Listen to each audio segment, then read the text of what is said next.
welcome to another episode of the Quran by AI series. Today we're diving deep into a truly remarkable chapter of the Quran, chapter 20, titled Ta-Ha. And it's a powerful one. Chapter 20 really stands out because it has such a strong central theme. It focuses almost entirely on the story of the prophet Musa. Absolutely. It's known for giving us perhaps the most detailed and extensive account of Moses' journey anywhere in the Quran. It just weaves right through the chapter. And it starts immediately with those incredibly unique opening letters. Ta-Ha, verse 1. What's the deal with those? Well, the analysis provided really digs into the scholarly debate there. There's no single agreed upon meaning. Some interpretations suggest it could mean, oh man. Others see them as sacred names, maybe for God or the prophet. Well, symbols. Or even symbolic references, to paradise and hell, perhaps. It's a bit of a mystery right from the very first verse. Kind of sets a tone of profound depth. Right, a mystery that immediately leads into, well, the fundamental purpose of the Quran itself. The chapter lays this out beautifully, starting around verses 2 through 8. Exactly. And the core message right up front in verses 2 and 3 is just crucial. The Quran wasn't sent down to cause distress. It's meant to be a reminder, especially for those who fear God. It completely flips the script on any idea that divine guidance is somehow a burden. And it moves so quickly to establish God's ultimate power, doesn't it? Verses 4 to 8. We hear of God as the creator, earth, high heavens, verse 4. His sovereignty mounting the throne in verse 5. What struck me is how it emphasizes God's ownership over everything, right down to what's under the ground, verse 6. That verse 6 is particularly interesting, actually. The analysis points out the word used there for under the soil or lowest depths, al-thara. It's what they call a hepax legomenon. Meaning? It appears only once in the entire Quran, just that one time. Really? Yeah, and scholars debate its exact meaning. Some even suggest its unique appearance might have been influenced perhaps by the need to fit the rhyme scheme of this specific chapter. Adds this whole layer of linguistic sophistication. A linguistic choice for a poetic effect in Scripture that's fascinating. And beyond his power in creation, verse 7 highlights God's absolute knowledge. He knows not just the secret, but most hidden still, al-sir wa akfa. That phrase, too, there's some ambiguity, right? Interpretations may be linking it to the hidden timing of the Last Judgment. That's one key interpretation, yes. And to cap off this initial declaration, verse 8 gives us that foundational statement of monotheism. God, there is no God but He. Unto Him belong the most beautiful names. It perfectly encapsulates the divine source of this revelation. Okay, so let's unpack that and transition into the epic story that really dominates the chapter, the Call of Moses. It starts around verse 9, doesn't it? How does his journey begin here? It kicks off with Moses seeing a fire in the distance. Verses 9 and 10. He tells his family, look, I see a fire. Maybe I can get some guidance or even just a burning brand from it. But of course, it's not just any fire. It's a divine encounter. God calls to him there in the holy valley of Tuwa. Verses 11 and 12. And the analysis mentioned another scholarly debate here about the name Tuwa itself. Exactly. Is it just a place name, a geographical marker, or does it carry a deeper meaning? Some scholars connect it to ideas of crossing or mountain.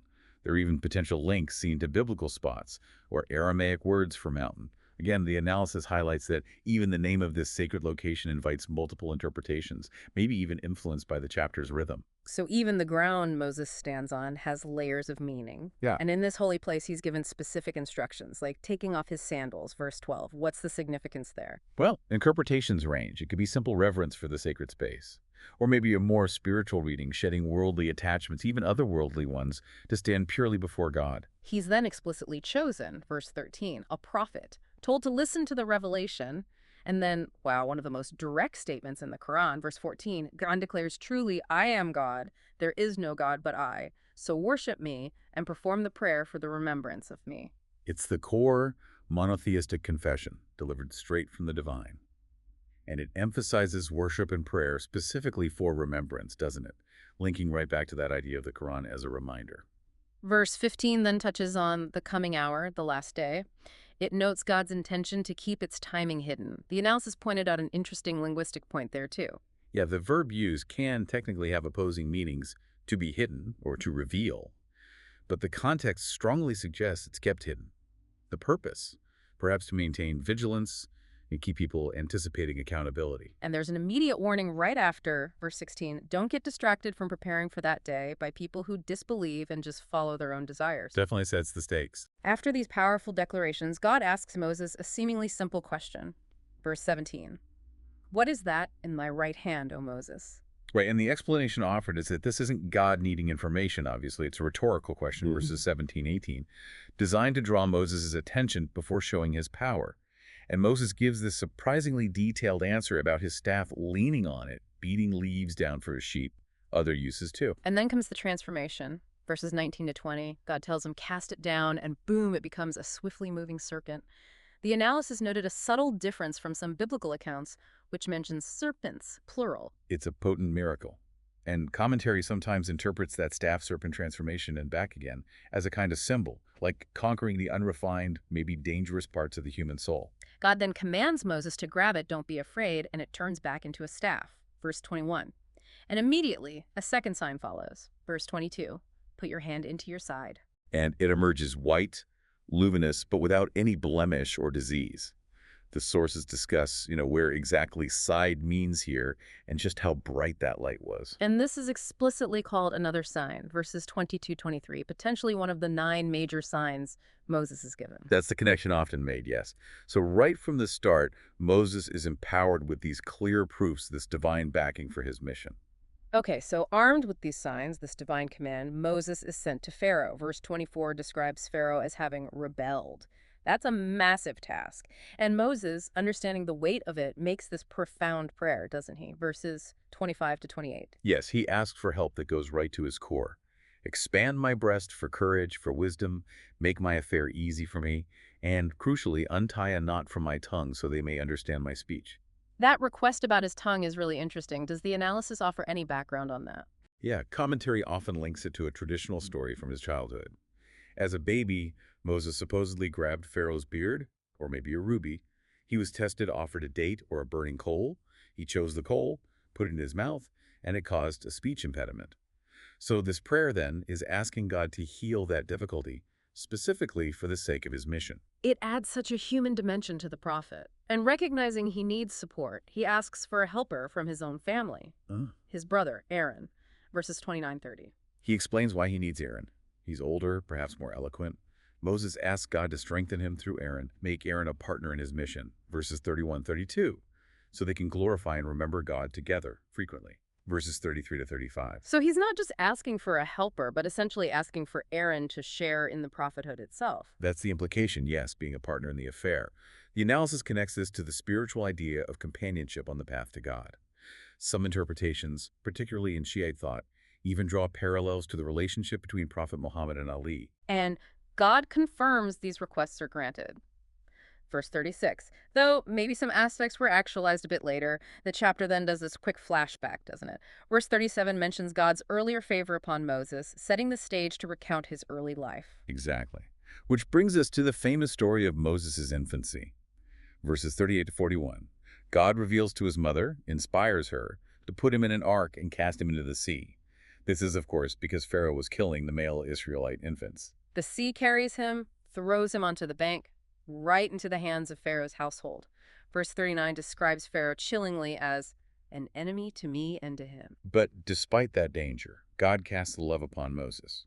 Verse 39. So he will be formed under my eye, meaning under God's direct protection and care.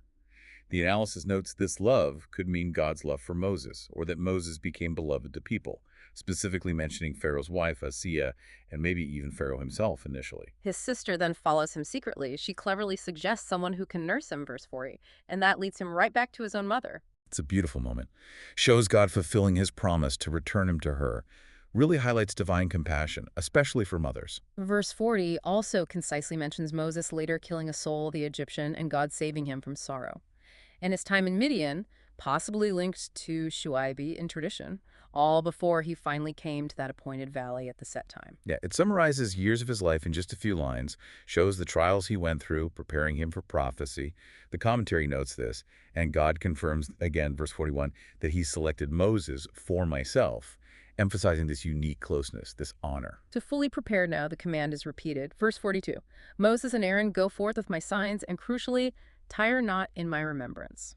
That phrase, tire not, what does that imply? Well, the analysis suggests it means not weakening in delivering the message, obviously, but also a spiritual vigilance, making sure their hearts are constantly remembering God throughout the whole mission. They're sent again to Pharaoh, the one who rebelled, verse 43. And then comes this remarkable instruction in verse 44. Speak to him gently. Perhaps he may remember or have fear. That's such a powerful lesson in how to approach calling people to God, isn't it? Even someone as tyrannical as Pharaoh, the command is gentleness. Exactly. And the analysis discusses what gently might mean. A soft tone. Using the core testimony of faith. A generally kind manner. And remember or fear means, well, perhaps he might take heed, turn away from misguidance, or develop a fear of God. The word perhaps or haply in some translations is noted as being for Moses and Aaron's perspective. They don't know the outcome, but they have to hold on to that hope. This sets the stage perfectly for their direct confrontation with Pharaoh, starting around verse 49. But first, their very human fear comes through in verse 45. They worry Pharaoh might act hastily or, transgress against them. A very real fear, considering who they were dealing with. But God immediately reassures them. Verse 46, Fear not. Truly I am with you twain. I hear and I see. A direct promise of divine presence, protection, awareness. Their message is clear, verse 47. We are messengers from thy Lord, so send forth the children of Israel with us and punish them not. They bring a sign the miracles and a clear condition. Along with that greeting, peace be upon him who follows guidance, and the warning of punishment for those who deny and turn away. Verses 47 to 48. Pharaoh's first response, verse 49. So who is the Lord of you two, O Moses? And Moses' answer in verse 50 defines God by his actions. Our Lord is he who gave everything its creation, then guided it. Yeah, the analysis notes some scholarly discussion here. Was Pharaoh genuinely asking about God's essence, or was it more confrontational? And Moses' answer cleverly sidesteps, defining the essence to focus on modality, how God acts in the world, creation and guidance. Pharaoh then asks about the fate of former generations, verse 51. Moses replies, verse 52, that knowledge is with God in a book, a record of all things, and God neither makes mistakes nor forgets. And this verse is highlighted because it introduces that crucial theme in chapter 20, forgetting. Right. We see it again and again. The Israelites forgetting God for the calf, Adam forgetting his covenant later on, unbelievers forgetting God's signs. It's presented as a major spiritual failing. There's a fascinating pause in the direct narrative here, isn't there? Verses 53 to 55. Suddenly, the chapter shifts to a general address. Yeah, it talks about God making the earth a cradle, providing paths, sending rain for vegetation, sustenance for people and cattle, all signs for the intelligent. Verses 53, 54. And that profound verse 55, which, as the analysis notes, is often recited at funerals, reminding us, from earth we came, to earth we return, from earth will be brought forth again. It's a sudden shift in audience from Pharaoh to a general. The narrative then snaps back to Pharaoh, who has denied and refused God's signs. Verse 56. He accuses Moses of sorcery, aiming to expel them from their land. Verse 57. A classic accusation against prophets bringing change. Pharaoh challenges Moses to a contest, verse 58, proposes a specific time, a neutral place, a tryst to settle it with magic. Moses accepts, sets the stage for the Day of Adornment, verse 59. A festival day, everyone gathered after sunrise. Pharaoh gets his scheme ready, verse 60. Moses addresses the sorcerers directly first, verse 61, warns them not to fabricate lies against God by calling his sign sorcery, or they'll face destruction. The sorcerers debate among themselves, verse 62, keeping their discussions secret. Their conclusion, verse 63, is that Moses and Aaron are just sorcerers. They want to expel them and get rid of their exemplary way of life. Which the analysis suggests probably means the privileged lifestyle they had, ruling over the Israelites. Likely, yes. They resolve to gather their plot, come in ranks, verse 64, declaring that whoever wins this contest will prosper. The moment arrives. The sorcerers ask Moses, "Will you cast first, or shall we?" Verse 65. Moses tells them, "No, you cast." Verse 66. And using their magic, their ropes and staffs appear to move swiftly. Appear to. Yes. The analysis notes the Quran uses language suggesting illusion here, distinguishing it from some biblical accounts where they might become actual serpents. And in that moment, verse 67, Moses feels fear in his soul, a very human, relatable reaction when facing that kind of spectacle. But God immediately reassures him. Verse 68, Fear not, truly thou art uppermost. Then comes the command, verse 69, Cast what's in your right hand, the staff, and it proceeds to swallow up, to devour everything they have produced.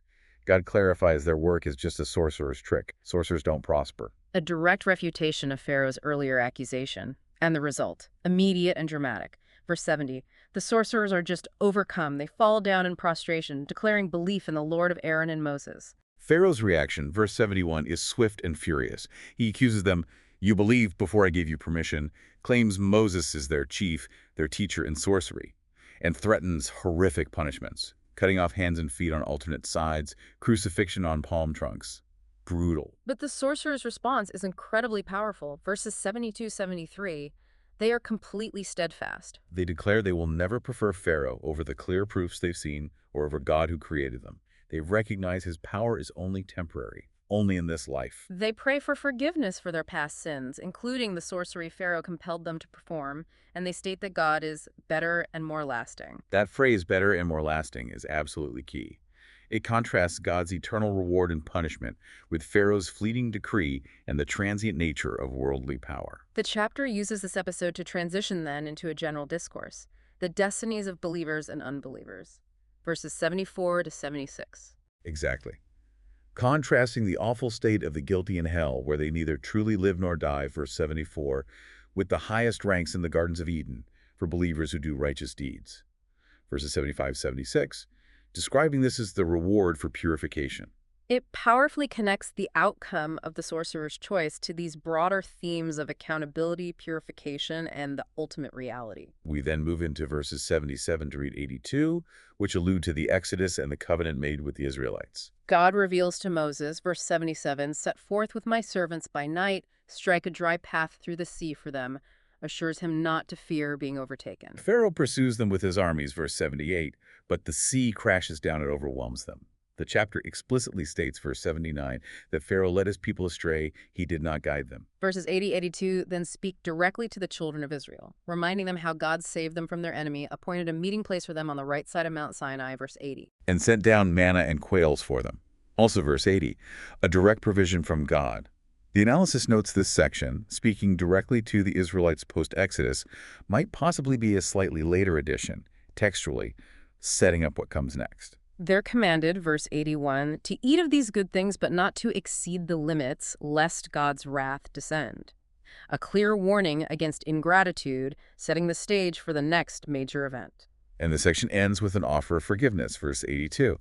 For the one who repents, believes, acts righteously, and then stays rightly guided. Which brings us to the infamous calf episode, verses 83-98.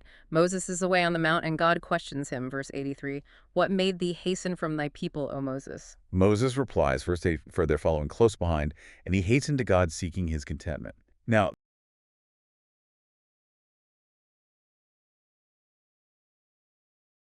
the Arabic root for hasten, ga'al, is very similar to the word for calf, which is iyal. This wordplay is also apparently found in the Syriac Bible, the Peshitta. Some scholars see this as suggesting the Quranic account might be drawing on or interacting with similar narrative traditions. Interesting. And then God reveals what happened while Moses was gone, verse 85. Truly we tried thy people in thine absence, and the Samaritan led them astray. Ah, the figure of the Samaritan. Who exactly is this? The analysis mentions significant debate. Right. Is it a specific person, a member of a particular tribe, or maybe a generic term, perhaps for a hypocrite or someone causing discord? What's unique to chapter 20 here is the central role given to this figure in leading the people astray. It differs quite significantly from the parallel account in Surah 7, where the people themselves seem to bear more of the blame directly. Moses returns, verse 86, angry and aggrieved. He confronts his people, asks them, "Did your Lord not make you a goodly promise?" Meaning the Torah. "Did the pact seem too long for you? Or did you desire God's anger, so you failed your tryst with me?" The Israelites' response, verse 87, is basically, we didn't fail intentionally.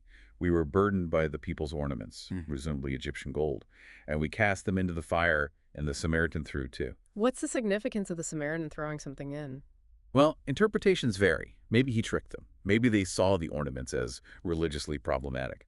But the most discussed point comes in verse 88. The Samaritan brings forth from the fire a calf, described as a mere body that load. A mere body that load. That's a very strange description. Was it alive? Made of gold? The analysis highlights the ambiguity. Was it a physical body that miraculously made a lowing sound?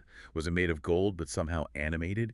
Maybe by special dust the Samaritan took from the footsteps of the messenger. That's the traditional explanation mentioned in commentary.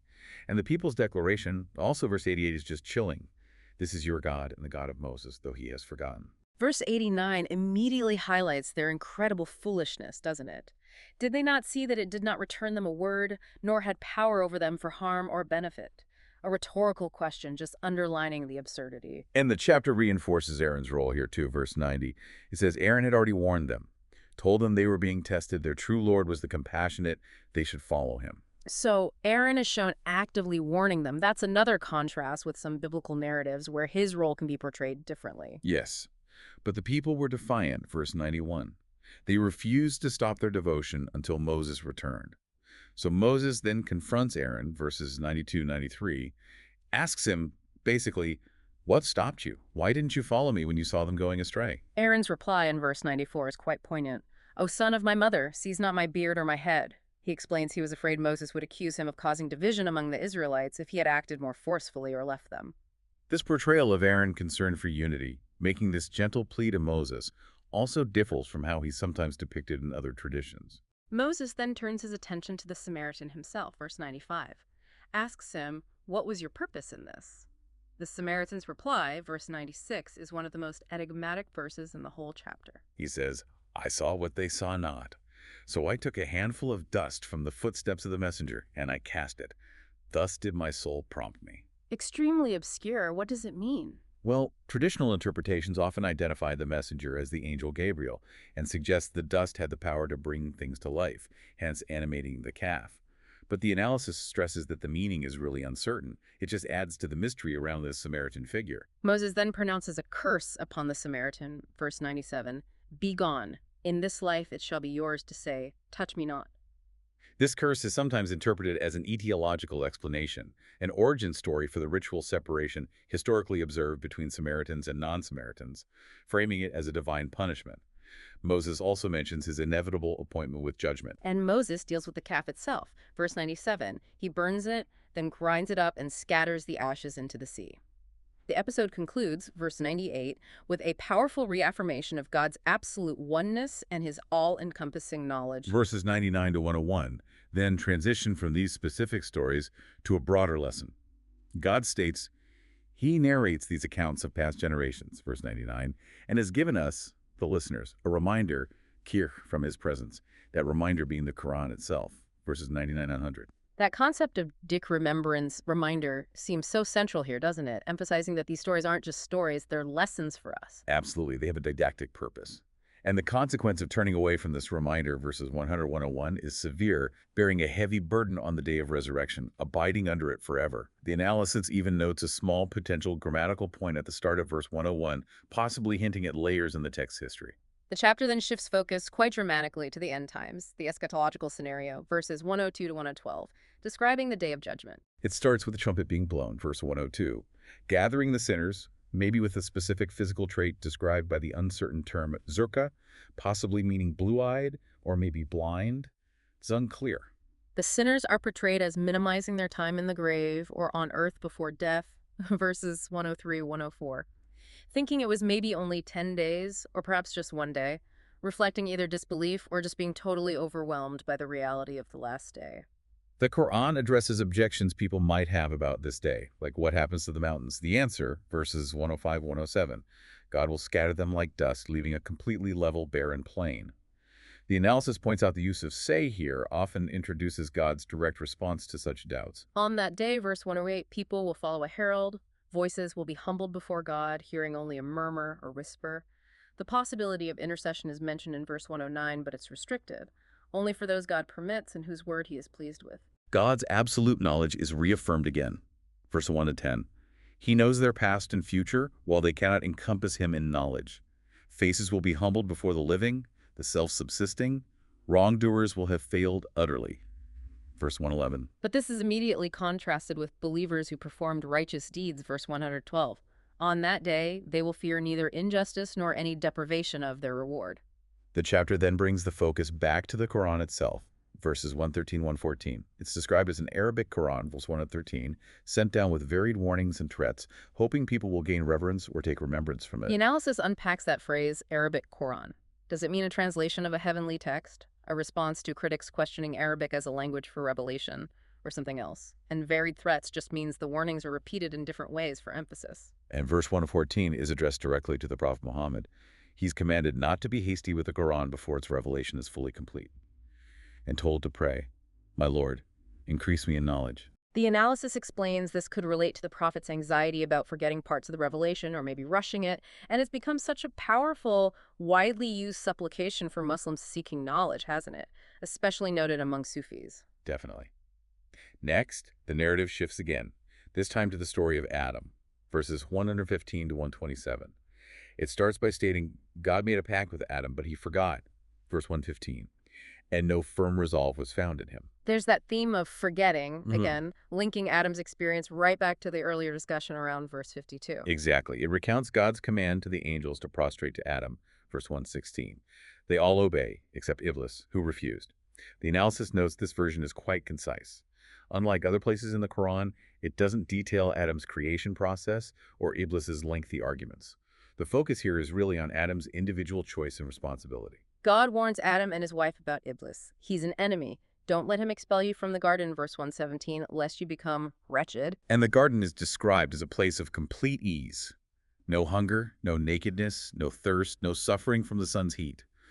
Verses 118 and 119, a stark contrast to the wretchedness or hardship associated with life in this world. Then Satan whispers to Adam, verse 120, offers him the tree of immortality and a kingdom that will never decline. The analysis highlights a unique detail here. Right. This chapter specifically calls it the tree of immortality. It makes no mention of the tree of knowledge that's central to the biblical account. Another significant difference from familiar accounts. Yes, and scholars debate why. Does it reflect a different tradition? Is it addressing specific theological nuances? It's an interesting variation. Adam and his wife eat from the tree. Their private parts become apparent. They start covering themselves with leaves from the garden. Verse 121. The verse states, Adam disobeyed his Lord and erred. Some interpretations suggest this happened before Adam was formally appointed as a prophet. But here's where the Quranic account profoundly differs from concepts like original sin, verse 122. It states that afterward, his Lord chose him, relented unto him, meaning forgave him, and guided him. Adam receives God's pardon directly. So no inherited guilt passed down. Then comes God's command in verse 123. Get down from it, both you together, each of you an enemy to the other. This is understood as their descent to earth, which will now be a place of potential conflict and enmity among their descendants. But even in this banishment, a promise is given, also verse 123. If guidance comes from God, whoever follows it will not go astray or be wretched. And the consequence for turning away from that remembrance, the Quran, God's guidance is stated starkly in verse 124. A miserable or constricted life in this world, and being raised blind on the day of resurrection. The blind person on that day will ask, verse 125, My Lord, why have you raised me blind when I used to see? And God's reply is direct and connects back to the theme of forgetting, verse 126. Thus it is, our signs came unto you, but you forgot them. Even so, this day shall you be forgotten. Wow. That powerfully links forgetting God's signs in this life to being forgotten by God in the next. Verse 127 concludes this section. This is how God recompenses the prodigal, those who transgress and disbelieve, and the punishment of the hereafter is far more severe and lasting. The chapter then wraps up with divine instructions, primarily for the prophet, but really relevant to all believers, verses 128 to 132. It starts by asking, isn't the destruction of previous generations whose ruined homes people still walk among, isn't that enough guidance, enough of a sign for those who think? Verse 128. It implies history itself holds crucial lessons if you're willing to see them. Verse 129 suggests that judgment would have come sooner were it not for a prior decree from God, an appointed term that allows time for repentance or for proof to be established. The prophet, and by extension believers, are told to patiently endure whatever insults or mockery are thrown at them. Verse 130, likely referring to the opposition in Mecca, and they're commanded to praise God at specific prayer times, before sunrise, before sunset, during parts of the night, and at the ends of the day. The analysis notes the mention of night prayer here might reflect later practice or emphasis. There's a strong warning in verse 131. Don't strain your eyes, don't longingly look towards the worldly enjoyments and splendors granted to others. It's described as a test, a fleeting adornment, and God's provision is declared better and more lasting. That echoes the sorcerer's realization, doesn't it? That God is better and more lasting than Pharaoh's temporary power. Verse 73. It contrasts worldly glitter with true divine provision, which the analysis suggests could mean not just physical sustenance, but also spiritual states, like trust and contentment. Exactly. And finally, verse 132, the prophet is commanded to enjoin prayer upon his family or his people, his community of faith, and be steadfast in it himself. God doesn't ask us for provision. He is the provider. And the ultimate good end belongs to reverence, to taqwa, righteous conduct. The concluding verses, 133 to 135, engage directly with the opponents, the disbelievers in Mecca. They keep demanding, verse 133, why doesn't he bring us a sign from his Lord? It's a frequent challenge depicted in the Quran, demanding tangible, maybe spectacular signs, while ignoring the Quran itself and the Prophet's message. And the challenge is thrown right back at them. Also, verse 133, has there not come unto them the clear proof of what is in the scriptures of old? The analysis suggests this can mean a couple of things. Either the Quranic stories confirm previous scriptures, providing proof, or that previous scriptures themselves contain prophecies about Prophet Muhammad, which is also a proof. Verse 134 presents this hypothetical scenario. If God had destroyed them before sending a messenger, they would have used that as an excuse on Judgment Day, saying, oh, if only you'd sent us a messenger, we would have followed your signs. The deep irony being, of course, that a messenger has come with clear signs. The excuse is invalid. So the chapter concludes with this powerful, almost suspenseful final command from God in verse 135. Say, each of us is waiting, so wait, for you shall soon come to know who are the companions of the sound path and who are rightly guided. It's a declaration that time will tell.